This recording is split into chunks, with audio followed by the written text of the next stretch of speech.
አድርጉልኝ ከመምህር ገሌ ትምህርት ውጪ በፍጹም አይስማማኝ። እኔ በሱ ነው እግዚአብሔር ብዙ ነገር እኔ ያስተካከለው ይላል። ይሄ በጣም የተሳሳተ ነገር ነው። እንዲህ ማለት መሰላችሁ? ለምሳሌ አንድ ሰው አይኑን ታመመ፣ ሐኪም ቤት ሄደ። የምን ሐኪም ነው ያከመው? አከመው፣ ዳነ፣ አይኑ በራ። የታመመው ተው። በሌላ ቀን ጨጓራውን አመመው። ጨጓራውን ሲያመው ይቅርታ አድርጉልኝ እኔ ከዶክተር የአይን ሐኪሙ ማለት ከሱ ውጪ ሌላ ሐኪም ይባላል? የጨጓራ ሐኪም አለ፣ የአይን ሐኪም አለ። የሙያ አይነት የተለያየ ነው አይደል? የጸጋ ስጦታ ምንድነው ይላል? ልዩ ልዩ ነው። በአንድ ሰው በኩል እግዚአብሔር የሆነ ነገር ስለተናገረ ሁሌ ያን ሰውዬ ካልሆነ ሌላ ሰው አልሰማም ማለት እግዚአብሔርን ጌታ ሆይ እባክህ በገሌ በኩል ካልሆነ እንዳታናገረኝ እንደዚህ ከማድረግ ይሰወራል። የኛ ብቻ ችግር እንዳይመስላችሁ። ቅዱስ ጳውሎስ በነበረበት ዘመን የቆሮንቶስ ምዕመናንም ችግር ነበር። አንደኛ ቆሮንቶስ ምዕራፍ 3 ቁጥር 4 ላይ በጣም አስቸግረው ነበር። እንደ መንፈሳዊ ላናግራችሁ አልችልም፣ ምክንያቱም ገና ሕፃን ናችሁ ይላል ቅዱስ ጳውሎስ። ገና ሕፃናት አእምሮ ናችሁና ልገስጻችሁ ወደድኩ ይላል። እኔ የአጵሎስ ነኝ፣ እኔ የጳውሎስ ነኝ፣ እኔ የኬፋ ነኝ ትላላችሁ። ጳውሎስ ስለናንተ ተሰቅሏልን? ኬፋ ስለናንተ ተሰቅሏልን? ብሎ ይገስጻቸዋል። የምርም የቆሮንቶስ ምዕመናን ጳውሎስ አስተማራቸው፣ አጵሎስ ደግሞ ብዙ ቆይቶ አብሯቸው ብዙ ነገር መሰረት አስጥሏቸው እና አጵሎስ የብሉይ ኪዳንን ዕውቀት በጣም ስለነበረው የገማልያል ተማሪ ነው። በጣም ተወደደ በህዝቡ መሃል ማለት። ስለዚህ ሲወዱት ግማሾቹ እኔ የጳውሎስ ነኝ ማለት ጀመሩ፣ እኔ የኬፋ ነኝ ማለት ጀመሩ፣ እኔ የአጵሎስ ነኝ ማለት ጀመሩ። ስለዚህ ገሰጻቸው። ጳውሎስ ስለናንተ ተሰቅሏልን ካለ በኋላ መጨረሻ ምንድነው ያለው? ሁሉም ጌታ እንደሰጣቸው መጠን ያገለግላሉ ይላል። ማን እንደሰጣቸው? እሱ የሰጣቸውን ያህል ነው ያገለግሉት። እኔ ተከልኩ፣ አጵሎስ አጠጣ፣ እግዚአብሔር ያሳድግ ነበር ይላል። እኔ ተከልኩ፣ የወንጌል ተክል እኔ መጥቼ ተከልኩባቸው፣ አስተማርኳቸው። አጵሎስ ያጠጣ ነበር፣ ይከባከብ ነበር። እግዚአብሔር ግን ምን ይል ነበር? ያሳድግ። የተማርነውንም የሚያሳድግልን እንድናፈራ የሚያደርገን ማን ነው? እግዚአብሔር ነው። እና አንዳንዴ መምህራንን መውደድ ከልክ ያልፍና ከሱ ውጪ ሌላ ሰው አልሰማም የማለት መጥምቁ ዮሐንስ ነው የገጥሞት ነበር። የመጥምቁ ዮሐንስ ደግሞ በጣም ይገርማል። በጣም ወደዱትና አንተ ክርስቶስ ነህ አሉት። በጣም ወደውት አንተ ክርስቶስ ነህ፣ ሌላ መሲህ አይመጣም፣ አንተ ነህ አሉት። መሰከረ፣ አልካደምም ይላል። መሰከረ፣ አልካደ። እኔ ክርስቶስ አይደለሁም ብያቸዋለሁ። ከኔ በኋላ የሚመጣው እኔ በውሃ የማጠምቀው እሱ በእሳትና በውሃ በመንፈስ ያጠምቃቸዋል ካለ በኋላ ተጎንብሼ የጫማውን ጠፍር እፈታ ዘንድ ምን አይለኝም አይገባኝም። እንኳን እሱን ልሆን እኔ ክርስቶስን ልሆን። እንደውም ወንጌላውያኑ ተከፋፍለው ነው የጻፉት። አንደኛ ወንጌል ላይ ምን ይላል? የጫማውን ጠፍር እፈታ ዘንድ ይላል። ሌላኛው ወንጌል ምን ይላል? ተጎንብሼ የጫማውን ጠፍር እፈታ ዘንድ ይላል። ሌላኛው ወንጌል ደግሞ ጫማውን እሸከም ዘንድ ይላል። ወንጌላውያኑ ተከፋፍለው የጻፉት የዮሐንስን ትትና ነው። ያንድን ሰው ጫማ ለመሸከም እኔ ከቆምኩበት መጀመሪያ ምንድነው ማድረግ ያለው? መልሱልኝ። ማጎንበስ። ከዛስ ጫማውን ምን ማድረግ? ከዛስ መሸከም። አውልቄ መሸከም አይደል? ስለዚህ ዮሐንስ የክርስቶስን ጫማ መሸከም አይገባኝም ሊል ፈለገና አረ የምን መሸከም? ጫማውን ለመሸከም እንኳን የጫማውን ጠፍር ምን ማድረግ? አረ የምን መፍታት? ለመፍታት እንኳን ምን ማለት? ማጎንበስ አይገባኝም። እውነተኛ መምህር ማለት ይሄ። እንደው አንድ ጊዜ ተበሳጩና የመጥምቁ ዮሐንስ ተማሪዎች ክርስቶስን ከሰሱት ይላል። የክርስቶስ ተማሪዎች እየበዙ የዮሐንስ ተማሪዎች እያነሱ መጡ። ሲመጡ ምን አሉት? መምህር ሆይ አሉት የዮሐንስ ተማሪዎች፣ ያ በዮርዳኖስ ማዶ ያጠመከው አሉ። ያ የሚሉት ማን ነው? ስሙን እንኳን አልጠሩም እኮ። ያ ዝኩ ቃለ ጸብሎ ይላል። ያ በዮርዳኖስ ያጠመቀው ሕዝብ እየሰበሰበ ያስተምራል። ምን አለ መጥምቁ ዮሐንስ? ሙሽራይቱ ያለችው እርሱ ሙሽራ ነው አለ። ቆሞ የሚሰማው ሚዜው በሙሽራው ድምፅ ደስ ይለዋል።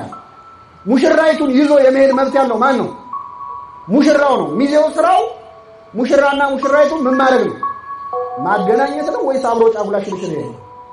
ሚዜ አብሮ ጫጉላ ይላል። ማገናኘት። እኔ ሚዜ ነኝ አለ። ምዕመናን ሙሽራይቱ ናቸው። ቤተክርስቲያን ሙሽራይቱ ነች። ክርስቶስ ሙሽራው ነው። ሙሽራይቱ ያለችው እርሱ ሙሽራው ነው። እኔ ሚዜ ነኝ።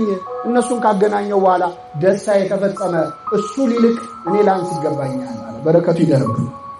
ስለዚህ መምህራን ከመጠን በላይ ስንወዳቸው አንዳንዴ ከቤተ ክርስቲያን በላይ እናደርጋቸው። አሁን ክርስቶስ እንግዲህ እያስተማረ ስላልሆነ ከክርስቶስ በላይ ከማድረግ ከቤተ ክርስቲያን በላይ ማድረግ ይቀለናል ለኛ። አንዳንዴ መምህር ገሌ ብለዋል እየተባለ ቅዱስ ሲኖዶስ የተናገረውን ሰዎች አይሰው፣ ቤተ ክርስቲያን የሰጠችውን መግለጫ አይሰው። እኔ መምህር ገሌ ብለዋል።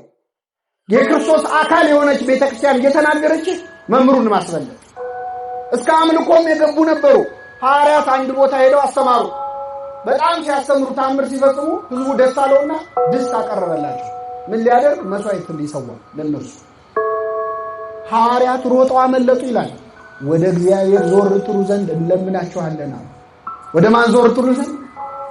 እኛን ትታችሁ ወደሱ ዞር በሉ ተውን እስኪሉ ድረስ እና እጅግም ጻድቃቱን እጅግም ደግሞ ኃጢአቱን እንደሚለው ጠቢቡ ሰሎሞን ከመጠን በላይ መምህራንን መውደድና ከልክ በላይ ከነሱ ውጭ ማንም አያስተምረኝም ማለት እጅግ በጣም በጣም እግዚአብሔርን የሚያሳዝን ነው። እንደዚህ ከመሆን ይሰውረን። ባይሆን መምህራንን መውደዳችን የሚታየው ትምህርታቸውን በመፈጸም ያስተማሩትን በማድረግ። ቅዱስ ዮሐንስ አፈወርቅ ሲያስተምር ህዝቡ ያጨበጭባል። ልክ ትምህርቱን ሲጨርስ ያጨበጭብለታል። ከዛ በሌላ ቀን መጣና ምን አላቸው? ከምታጨበጭቡልኝ የተማራችሁትን ሂዱና በህይወት ኑሩት፣ ፈጽሙት። ያን ጊዜ ነው ደስ የሚለኝ አላቸው። ይህን አስተምሮ ሲጨርስም አጨበጨቡ። አይሰው እና በእውነት መምህራንን ከእግዚአብሔር በላይ ከቤተ ክርስቲያን በላይ ከፍ አድርጎ ከማየት እግዚአብሔር በቸርነቱ ይሰውራል። ምን እናደርጋቸው ነው የተናገረው ራሱ ቅዱስ ጳውሎስ ዕብራውያን ምዕራፍ 13 ቁጥር 1 ላይ ተዘከሩ መኳንንቲክሙ ዘነገሩክሙ ቃለ እግዚአብሔር። የእግዚአብሔርን ቃል የነገሯችሁን ዋኖቻችሁን አስቡ። በምን? በጸሎት ነው። በጸሎት አስቧቸው። የሚያስተምሯችሁን ሰዎች በጸሎት አስቧቸው። እሳት ላይ እንደቆሙ በሰው ፊት እንደቆሙ ለኃጢአትም ለጽድቅም የተጋለጡ እንደሆኑ አውቃችሁ የሚያስተምሯችሁን ሰዎች አስቧቸው፣ ጸልዩላቸው፣ እርዷቸው በሚያስፈልጓቸው። ቅዱስ ጳውሎስ ያዘዘን ይህንን ነው። ሶስተኛው እንግዲህ አንደኛ ትምህርት መምረጥ አለ። ሁለተኛ መምህራንን ያለ ገደብ መውደድ ነው። ሶስተኛው መምህራንን ማቃለል ነው። የዚህ ደግሞ ተቃራኒ መምህራንን ማቃለል ነው። በተለይ ለዚህ ትውልድ በጣም ፈተና ከሚሆኑ ነገሮች አንዱ መምህራንን በጣም መውደድ አለ፣ መምህራንን መጥላትም አለ። እኔ መምህር ገሌ ገና ሳይሆን ደም የሚፈለው ምን ሰው ገና ትምህርቱ ሲጀምር ነው ምዘጋው የሚላል። በምን ምክንያት? የተለያየ ምክንያት ይሆናል። አንዳንዱ በተለይ ትውልድ ብዙ ነገር ያነባል፣ ብዙ ነገር ትይላልና ከኔ በላይ ምን ያውቃል አይነት ስሜት፣ ምን አዲስ ነገር ይናገራል የሚል ትዕቢት። ትንሽ ያነበበ ሰውማ በጣም አስቸጋሪ ነው። አንድ መጽሐፍ ካነበበ ሰው ተጠንቀቅ ይላል። አይችልማ፣ በጣም አስቸጋሪ እና ትንሽ ዕውቀት ያለው ሰው በተለይ ይታበያል። ሲማር ራሱ ለማወቅ አይደለም የሚማረው፣ ለግምገማ ነው። የንግግር ጥበብ ግምገማ ነው። ቁጭ ብሎ ዳኛ ነው። ጢሙን እያበጠረ የሚማር ሰው አለ። ጥሩ ነው የዛሬው ይላል። እንደዚህ አይነት ፈተና ውስጥ ከመግባት እግዚአብሔር ይሰውራል። እና መምህራንን ማቃለል ምን አውቃለሁ። እግዚአብሔርም እንዲህ አይነቱን ትዕቢተኛ ሰው ደግሞ የሚፈልገውን ነገር አይሰጠውም። ምክንያቱም ለድሆች ወንጌልን እሰብካለሁ ነው የሚለው። ለምኖች? ለድሆች ማለት ነዳያነ ነፍስ ስለሆኑ መንፈስ ስለሆኑ አላውቅም ለሚሉ ሰዎች ወንጌልን እሰብካለሁ። ይሄ በስጋ በገንዘብ አይደለም፣ ድህነት ነፍሳቸውን ድሃ ያደረጉ ትሑታን እግዚአብሔር ምን ይናገረኝ ይሆን ብለው ልባቸውን ለከፈቱ ወንጌልን እሰብካለሁ ክርስቶስ። ለትዕቢተኞች ግን አይሰብክላቸው። ስለዚህ የምትማረው ትምህርትን በትህትና ካልተማርከው ከትምህርቱ ላይ 100 ችግር ሰምተህ ይላል። ትዕቢተኛ ከሆንክ ትሑት ከሆንክ ግን ልብ ተነክቶ ተሰብሮበት ይላል። እግዚአብሔር በፈለገው መስራት ይችላል አይችልም? አንድ ጊዜ ምን ሆነ? ብፁዕ ወቅዱስ አቡነ ቄርሎስ የተባሉ ፓትርያርክ በረከታቸው ይደርብን አንድ ቤተክርስቲያን እያስተማሩ ሁለት ሰዎች ያልፋሉ በመንገድ ምዕመናን ናቸው። እና አንደኛው ፕሮፌሰር ነው፣ ዩኒቨርሲቲ ፕሮፌሰር፣ ሌላኛው ደግሞ እንዲሁ ቤተክርስቲያን የሚያዘወትር ሰው ነው። እና ና እንግባና እንማር ሲለው አይ እኔ ከመሀይም ጳጳስ ምን አገኛለሁ አለ። እሱ ፕሮፌሰር ስለሆነ ንቆ ማለት ነው። ግድ የለም ብሎ የግድ ብሎ አስገባው። እኛ አባት እንግዲህ ቅዱስ አባት ናቸው፣ ብዙ ተአምራት ሁሉ እስከ መፈጸም የደረሱ እና አስተምረው ጨረሱ።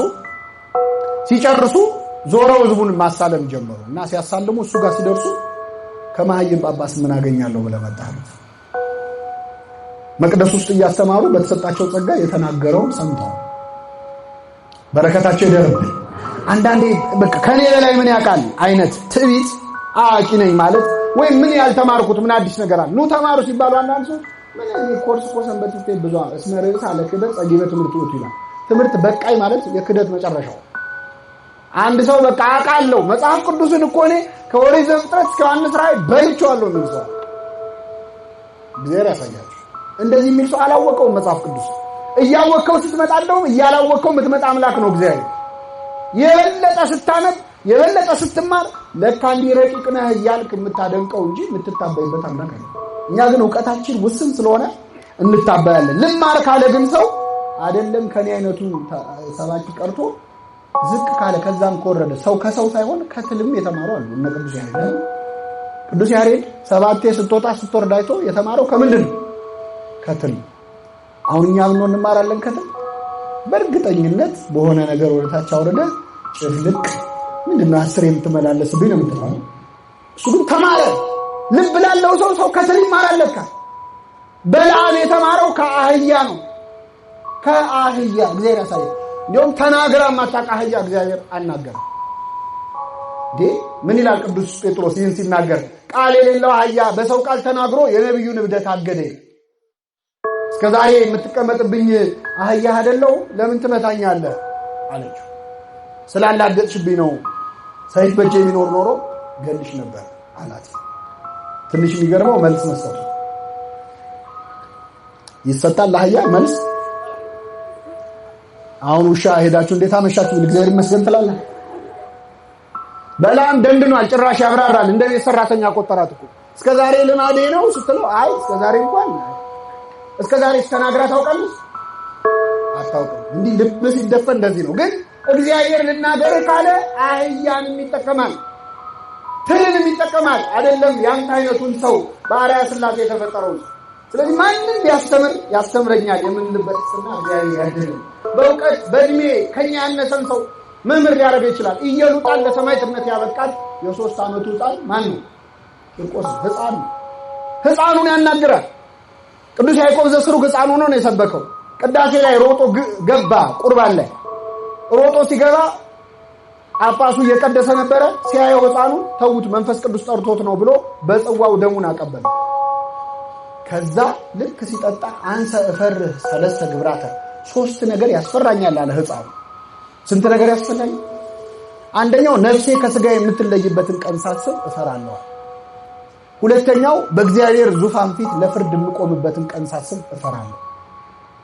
ሁለተኛው። ሶስተኛው ወደ ሲኦል ወርድ ይሆን ወደ ገነት ገባ ይሆን በግራ ቆም ይሆን በቀኝ ቆም ይሆን የሚለውን ሳስብ እፈራለሁ። 3ቱ ነገር ያስፈራኛል አለ ሕፃኑ ያዕቆብ።